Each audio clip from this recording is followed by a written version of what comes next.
बातों बातों में ये मुस्लिम्स को डिसएनफ्रेंचाइज करना, मुस्लिम्स को ये फीलिंग देना कि ये आपका देश नहीं है, पाकिस्तान चले जाओ, बांग्लादेश चले जाओ। क्यों पाकिस्तान जाएंगे भाई, क्यों बांग्लादेश जाएंगे? 5 बार मिट्टी में, यहाँ पे इस मिट्टी में हम रहेंगे, कहीं नहीं जाएंगे, कहीं नहीं जाएंगे।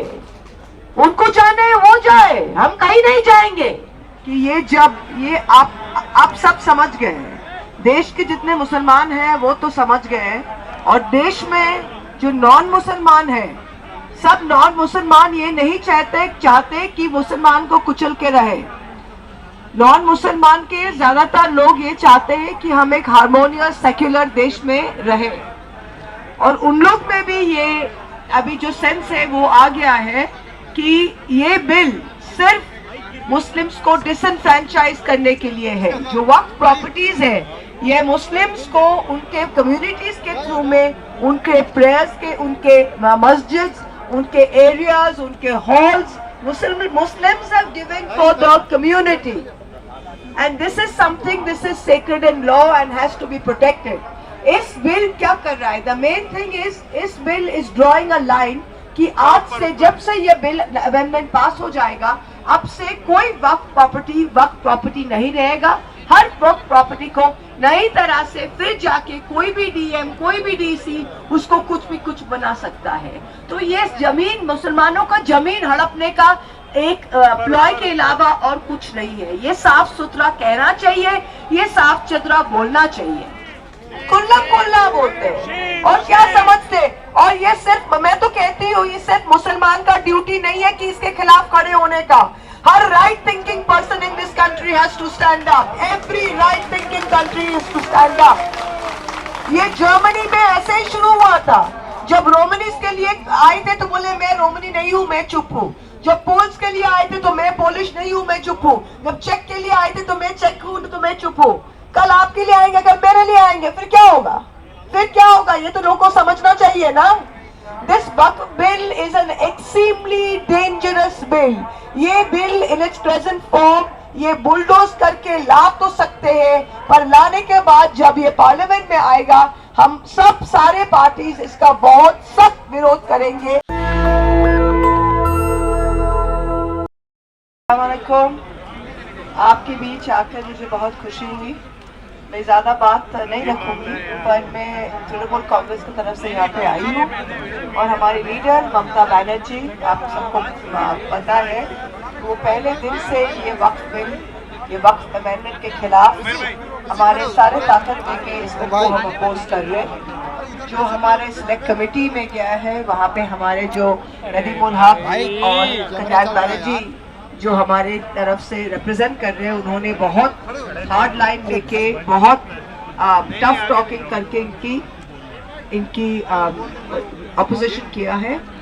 और हमारे पहले नासिर भाई भी कह रहा था, नासिर भाई के वर्ड्स में मैं फिर से दोहराती हूँ कि ये जब ये आप सब समझ गए हैं, देश के जितने मुसलमान हैं वो तो समझ गए हैं, और देश में जो नॉन मुसलमान हैं, सब नॉन मुसलमान ये नहीं चाहते कि मुसलमान को कुचल के रहे।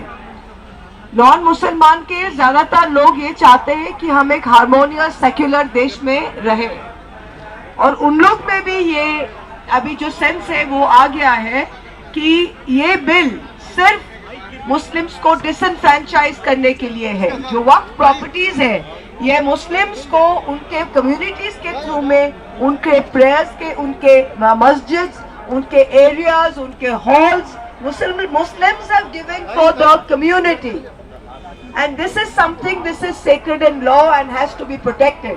इस बिल क्या कर रहा है? The main thing is, इस bill is drawing a line कि आज से, जब से ये बिल अमेंडमेंट पास हो जाएगा, अब से कोई वक्फ प्रॉपर्टी नहीं रहेगा। हर वक्फ प्रॉपर्टी को नई तरह से फिर जाके कोई भी डीएम, कोई भी डीसी उसको कुछ बना सकता है। तो ये जमीन, मुसलमानों का जमीन हड़पने का एक प्लॉय के अलावा और कुछ नहीं है। ये साफ सुथरा कहना चाहिए, ये साफ सुथरा बोलना चाहिए। और एक चीज जो है, इन लोग कह रहे हैं कि वक्फ बोर्ड में वो नॉन मुस्लिम्स ले रहे। हम आपको पूछते हैं, हम सेक्युलर कंट्री के हैं, सेक्युलरिज्म में विश्वास करते हैं। पर इस देश में आप जाइए ना, राम जन्मभूमि बोर्ड में बोलिएगा तो मुसलमान डालेंगे, डाल सकते हैं। आज हमारा जो हिंदू का बंगाल में जो हमारा कालीघाट का हिंदू का बोर्ड है, हम डालेंगे मुसलमान उसमें? नहीं डालेंगे। शिरोमणि गुरुद्वारा प्रबंधक कमेटी SPGC, वहां पे आप बोलिएगा मुसलमान डालने, मुसलमान डाल सकते हैं, आप मानेगा? तो फिर इसमें इस वक्फ बोर्ड में क्यों नॉन मुस्लिम्स जाएगा? I don't understand this, I don't understand this. Her point में मुसलमान जो हमारे देश के 200 करोड़ से भी ज्यादा आबादी है, इंडोनेशिया से सबसे ज्यादा मुसलमान इंडोनेशिया के बाद भारत में है, और बातों में ये मुस्लिम्स को डिसएनफ्रेंचाइज करना, मुस्लिम्स को ये फीलिंग देना कि आपका देश नहीं है, पाकिस्तान चले जाओ, बांग्लादेश चले जाओ। क्यों पाकिस्तान जाएंगे भाई, क्यों बांग्लादेश जाएंगे? 5 बार मिट्टी में, यहाँ पे इस मिट्टी में हम रहेंगे, कहीं नहीं जाएंगे, कहीं नहीं जाएंगे। उनको जाना है वो जाए, हम कहीं नहीं जाएंगे।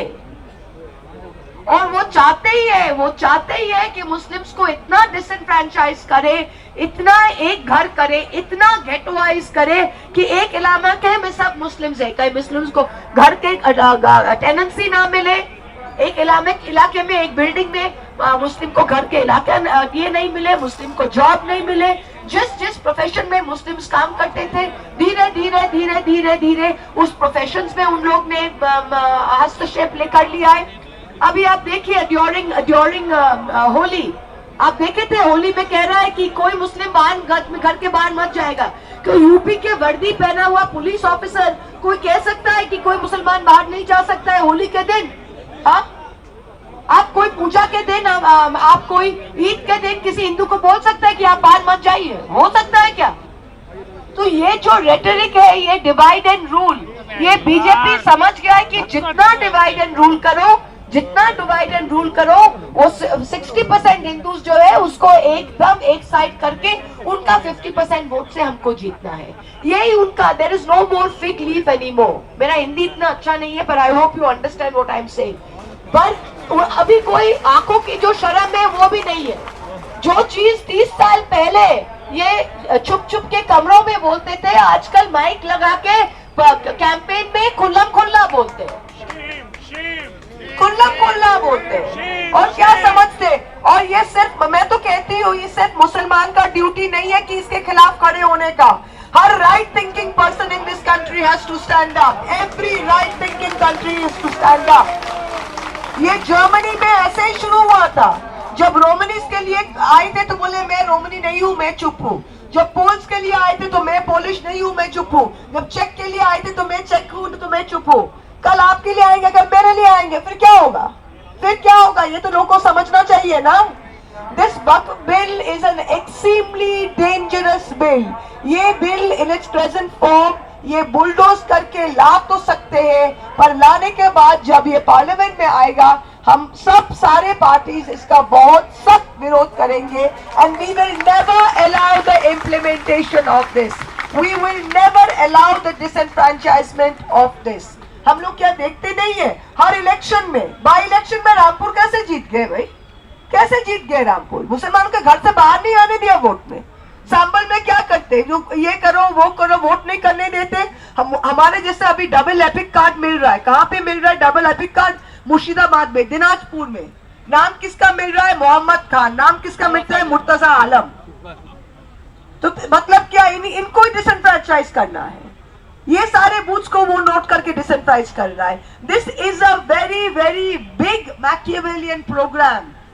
और ये हर लेवल पे, ये सिर्फ एक ममता दीदी या एक अखिलेश के का संभव नहीं होगा। या हम सब जब जमीन पे जाके we fight it at every level, that is the when we will understand this. Peaceful means, secular means, we are proud to be host to the, India is proud to be host to the second largest Muslim population in the world after Indonesia. It is our sacred duty and our duty of our constitution to protect the rights and privileges. हम हैं आपके साथ, we are all there with you. ये जो bill है, ये जब भी आएगा ये हम, we will try our utmost not to let this pass. Thank you very much. ज़्यादा बोल दिया मैंने. Thank you. नेशनल दस्तक की आपसे गुजारिश है कि अगर इसको बचाना चाहते हैं तो नेशनल दस्तक को सब्सक्राइब करने के लिए रेड कलर के सब्सक्राइब बटन को दबाएं, फिर बेल आइकन की घंटी दबाएं। नेशनल दस्तक को बचाने के लिए बहुत जरूरी है कि हर खबर को शेयर करें, लाइक करें, कमेंट जरूर करें।